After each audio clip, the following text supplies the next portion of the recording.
In this video, you'll learn about deaf history relating to language as well as the key players for deaf education. All information in this video was taken from the Signing Naturally book, Disability Histories Museum's online essay titled Rev. Thomas Gallaudet, Gallaudet University's page titled Thomas Hopkins Gallaudet, Harvard University's Deaf History Timeline, and Dawn Sign Press's History of American Sign Language.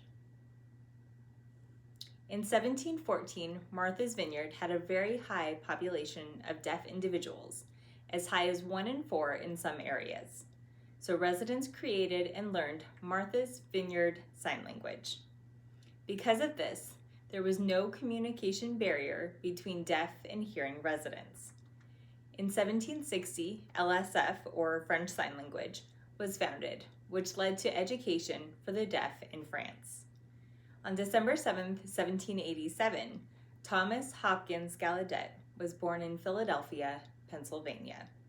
He had poor health most of his life, but still led a full life of commitment to moral, religious, and philanthropic duty. He was an outstanding student at Yale University, graduating at age 17, first in his class. He went on to Andover Theological Seminary, but because of his nervous disorders, he felt he couldn't accept a post as a minister and instead returned home to live with his parents, who had moved to Hartford, Connecticut. While home one day, he was looking out the window and noticed that his younger brothers and sisters were not playing with another child. When he went out to investigate, he learned that this young woman, Alice Cogswell, the daughter of his neighbor and eminent surgeon named Mason Fitch Cogswell, was deaf. Not knowing sign language, Thomas attempted to communicate with Alice by pointing to his hat and writing H-A-T in the dirt.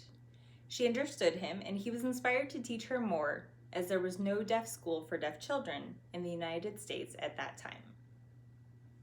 Gallaudet's limited success was frustrating. Alice's father was actively trying to establish a school in Connecticut for deaf children. The best-known educators of deaf people at that time were the Braidwood family, who had schools in London and in Edinburgh, where they charged high fees for their instruction. A small number of well-to-do American children had gone to England to study with the Braidwoods, and Cogswell persuaded Gallaudet to go to Britain and investigate their educational methods. After much worry about whether his health was up to it, Gallaudet agreed. The Braidwood method emphasized teaching deaf students to speak as well as to read and write. Gallaudet found the instruction rigid and unproductive. The Braidwoods offered to take him in as an apprentice and teach him their methods, but he had to promise to keep those methods secret and not share them with others, and Gallaudet refused. While in Britain, however, he encountered a man who would give him a new vision and set the course for education of the deaf in America. At a public demonstration in England, Gallaudet met Abbé Roche Ambrose Sicard, Jean Massue, and Laurent Clerc, a graduate of the Royal Institution for the Deaf in Paris. Clerc and his teacher Sicard had come to London to give public demonstration of their methods, and Clerc's abilities amazed Gallaudet. Sicard communicated audience questions to Clerc through sign. Clerc wrote out fluent and complete answers on a chalkboard. Upon meeting Gallaudet, Sicard generously invited Gallaudet to Paris, promising to teach him his methods at no charge. Before long, Gallaudet ran out of funds to support himself. Recognizing that he still wasn't ready to set up a school on his own, he called upon Clerc to accompany him back to America. In 1816, Laurent Clerc accepted Gallaudet's invitation to travel to America. During the 60 days of sailing to America, Gallaudet taught Clerc English, while Clerc taught Gallaudet LSF, French Sign Language. Laurent Clerc became the first deaf teacher of deaf students in the United States. The French model of a free public institution where sign was used by teachers and pupils and oral speech was unimportant was what Gallaudet would be bringing back from Europe. With Clerc as a living example of what education could do for a deaf person, Gallaudet and Cogswell were able to persuade the Connecticut legislature and rich private donors to fund the establishment of the first public school for instruction of the deaf in the United States.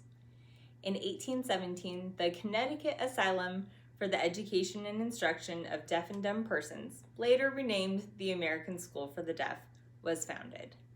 This was the first of the schools they opened, and where Gallaudet served as principal until 1830. By the end of the first year, there were 31 students from various New England cities, which included students from Martha's Vineyard, Massachusetts, and Henniker, New Hampshire. Martha's Vineyard and Henniker were two full-fledged communities where deaf and hearing residents of the islands were communicating in a form of signed language. According to Journey to the Deaf World, among the possible sources of the present American Sign Language would be Claire's LSF, the home sign students brought from home, and from some small scattered deaf communities, pantomime, and new signs generated in the setting of the school. In 1821, Gallaudet married a former Academy student, Sophia Fowler, and had 8 children. Sophia became a prominent figure in the deaf community. Gallaudet spent the next 20 years of his life in numerous social and philanthropic activities. As a Christian minister, he believed that the greatest benefit of education for deaf people would be the ability to read and study the Bible. He wrote in the first annual report of the Connecticut Asylum that with education, deaf people would be brought to a knowledge of the truth that is in Jesus and would finally be found among the redeemed of the Lord. He died in 1851. At the age of 20, their youngest child, Edward Minor Gallaudet, journeyed to Washington, D.C. to run a school for deaf children there. 7 years later, in 1864, President Abraham Lincoln signed the charter to establish a national college for deaf students. Gallaudet University is named in honor of Edward's father, Thomas Hopkins Gallaudet. Today's ASL was strongly influenced by the American School for the Deaf. Deaf students who graduated from ASC would go to different states to set up new schools for deaf students and would thus pass down to the next generation of deaf students the contact language that has become today's ASL. By the 1900s, the nationwide network of residential schools would be completed. Deaf people would finally be given the opportunity to be with other deaf children and deaf adults. They could share their sign language and cultural experiences without any communication barriers. The relationships they would form in these residential schools would last a lifetime. Unfortunately, the golden era of deaf education during the mid-1800s was coming to an end. In 1872, Alexander Graham Bell founded the Oralist School. During his lifetime, he widely promoted both eugenics and oralism, the belief that deaf individuals should be taught speech and lip reading over sign language. While his mother was deaf, his father, Melville Bell, created visible speech, a system of symbols meant to assist people in speaking languages they could not hear. And in 1872, Alexander Graham Bell was invited to the Clark School to present on visible speech. Soon after, he returned to Massachusetts to open his own private school for the deaf in Boston. Later, Bell abandoned the visible speech method, but maintained his insistence that deaf individuals needed to learn to speak in order to be professionally and socially integrated. Eventually, Bell's name became synonymous with oralism in the deaf community. At the Second International Congress on Education of the Deaf, held in 1880 in Milan, Italy, deaf educators from around the world discussed oral versus manual or signed education. After deliberation, the Congress endorsed oralism and passed a resolution, thus banning the use of sign language in schools. At the Congress, Alexander Graham Bell spoke for 3 days, while advocates of American Sign Language were only given 3 hours to argue against oralism. While deaf teachers lost jobs and members of the deaf community faced major setbacks in the new focus on oralism, The National Association of the Deaf was founded in 1890. NAD was and is an organization that promotes the civil rights of deaf individuals in the United States. The association was created to defund the ability of the American deaf community to use sign language and to organize around important issues. In 1952, the last deaf individual from Martha's Vineyard, that new MVSL, Katie West, passed away, effectively making MVSL, Martha's Vineyard Sign Language, an extinct language. In 1960, the TTY was invented by Robert Whitebrecht. A TTY, or teletypewriter, is an electromechanical typewriter paired with a communication channel that allows people to communicate through typed messages. A TTY is required at both ends of the conversation and can be used with either a landline or a cell phone.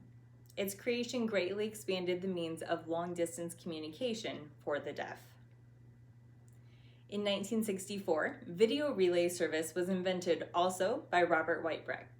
VRS expanded the means of communication for the deaf.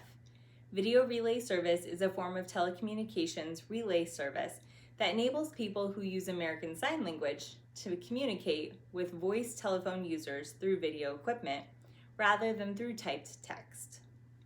While TTYs are rarely used nowadays, VRS is becoming quickly the most efficient way for deaf and hearing people to communicate by distance.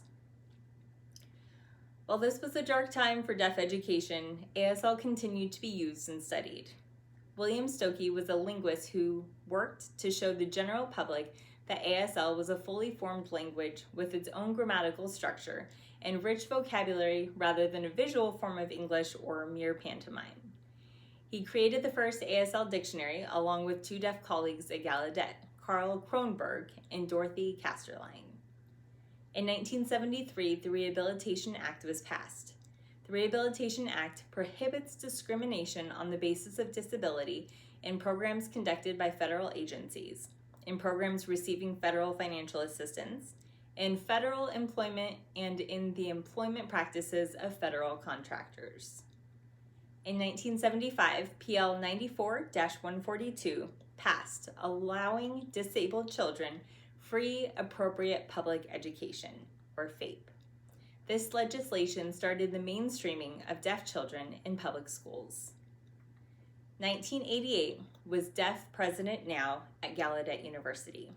When a hearing woman, Elizabeth Zinser, who did not know ASL, was chosen over two qualified deaf candidates, the protest began.